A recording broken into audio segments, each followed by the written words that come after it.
Hello everyone. In today's class, we are going to define two very important sets associated with the group homomorphism. So let's begin with the definition. Suppose I have two groups G and G dash and I have a function from G to G dash which is a homomorphism. So let me draw a picture.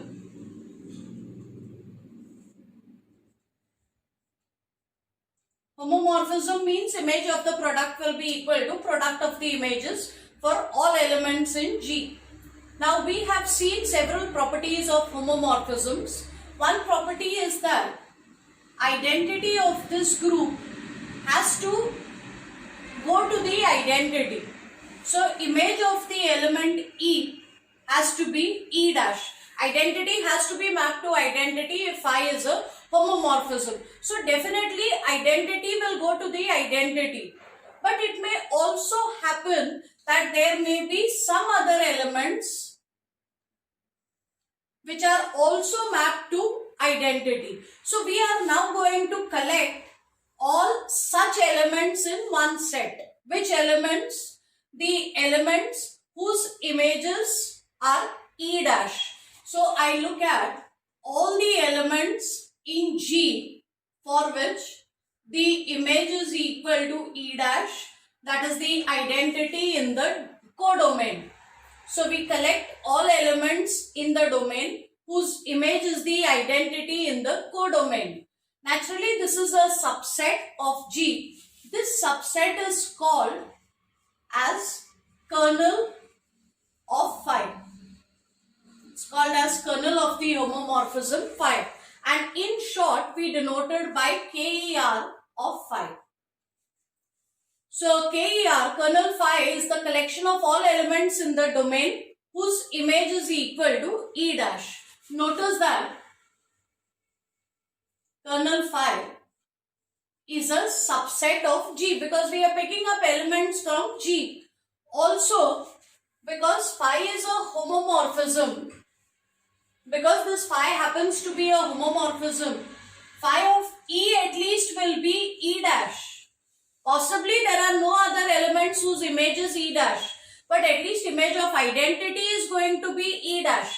So identity is definitely going to lie in the kernel. So identity belongs to the kernel and it is a subset of G. It's a non-empty subset of G. We will prove that not only is it a subset of G, in fact it becomes a subgroup of G. And not just a subgroup of G, we will also prove that this becomes a normal subgroup of G. But all this a little later. So this is one set that is associated with the group homomorphism, and that is the subset of G. Likewise,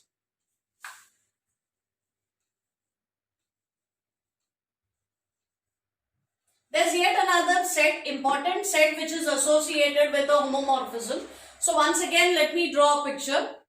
So we look at a homomorphism from a group G to G dash. When I say phi is a homomorphism, firstly it is a function. So every element in G has to be connected to a unique element of G dash. But it is quite possible that there are certain elements in G dash which are not connected, which are not images of elements from G. So the definition of a function only mentions that every element in G should be connected. It does not mention that every element in G dash should be connected. So here we look at those elements which are connected or which are images of some elements in G.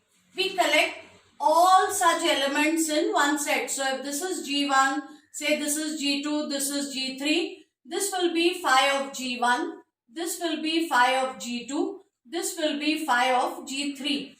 We put all such connected elements of G dash in one set, and that set is called phi of G.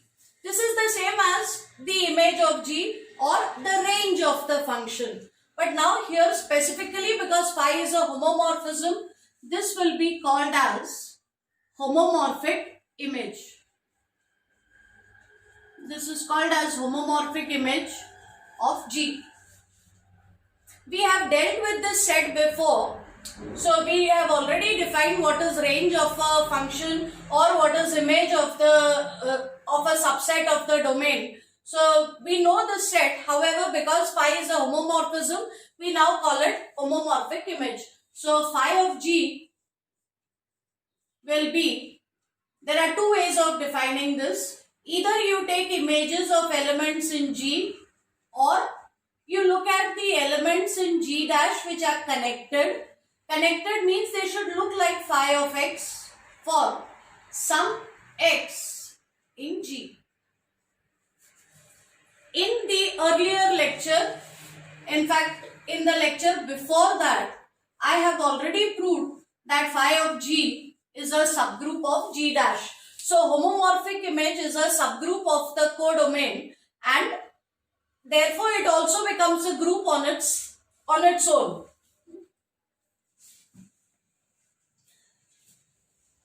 So let me now prove that the kernel is going to be a normal subgroup of G. So let phi from G to G dash be a group homomorphism. Then kernel phi is going to be a normal subgroup of G. So firstly, we write down the definition of the kernel. Kernel contains all elements in the domain whose image is the identity element of the codomain. I've already mentioned over here that kernel phi is a subset of G. Also, because phi is a homomorphism, identity of G has to go to the identity of G dash. So identity element definitely lies in the kernel. That means kernel is a non-empty set. So basic conditions are satisfied. We now go for necessary and sufficient conditions. So let x1, x2 belong to kernel phi. Now if x1 and x2 lie in the kernel, it means that their images will have to be the identity element. So phi of x1 will be E dash, phi of x2 will also be E dash. And now look at image of x1, x2 inverse. Image of x1, x2 inverse, phi is a homomorphism. So this can be written as product of the images. So it will be phi of x1 into phi of x2 inverse. And then again, because phi is a homomorphism, that inverse can be taken outside. So we can write this as phi of x1 into inverse of phi of x2. But phi of x1 is E dash, phi of x2 is E dash. So let me substitute. So this will be E dash and this will be inverse of E dash. But inverse of identity is identity. So this will be E dash into E dash, which is the same as E dash. So image of this element is E dash. And if image of an element is the identity, then that element by definition lies in the kernel. So this element belongs to the kernel. And that means kernel is a subgroup of the domain. So kernel is a subgroup of the domain. Let us now also make sure that kernel is a normal subgroup of the domain. So let us begin with any element in G and one element, any arbitrary element in the subgroup. Now we will prove that Gx G inverse again lies in the kernel. So consider phi of Gx G inverse. Let's look at phi of Gx G inverse. Image of the product is product of the images. Because phi is a homomorphism, so I can separate it out as phi of G into phi of X into phi of G inverse. And now I am going to take a little bit of a shortcut. I am going to do this orally. X lies in the kernel. So use the definition. If X lies in the kernel, the image of X has to be E dash. So this will be equal to phi of G into E dash into phi of G inverse. These are all elements in G dash. So identity will be absorbed anywhere, either with this element or with this element.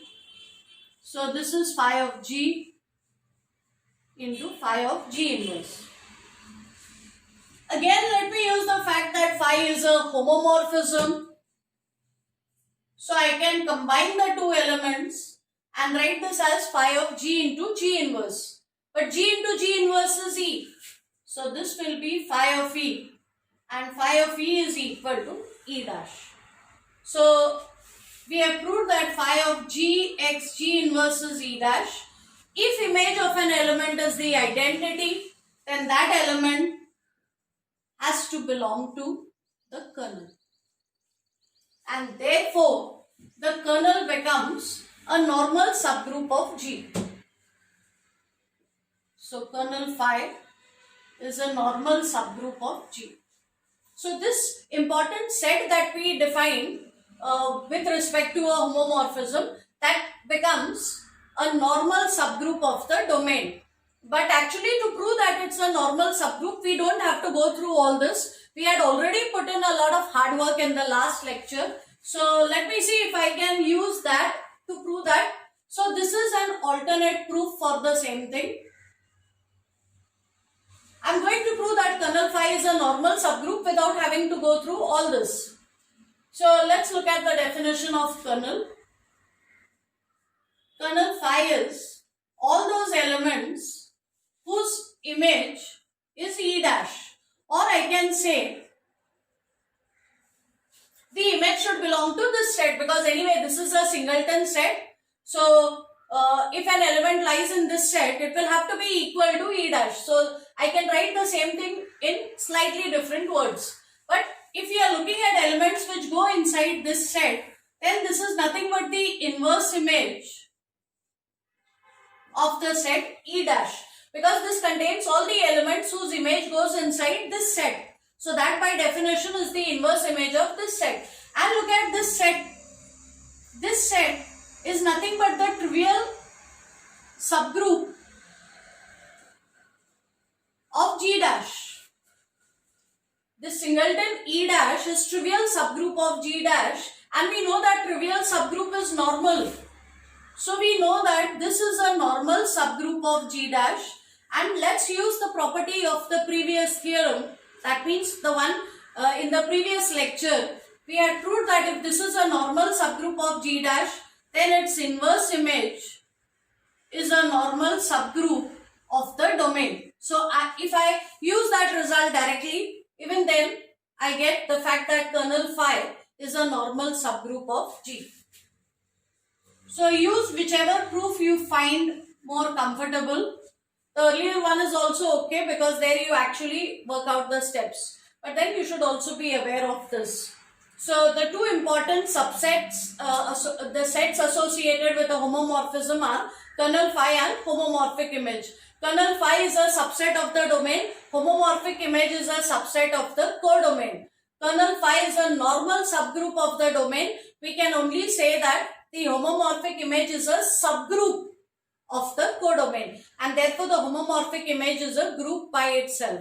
Now, though I have defined these concepts, the best way to understand that would be to look at a few examples. And since we have done plenty of examples of homomorphisms already in this chapter, we will pick a few of them, and for those examples we will actually obtain the kernel and the homomorphic image. So that should give you a fair bit of idea as to what is a kernel and what is homomorphic image. That's all for now. Thank you.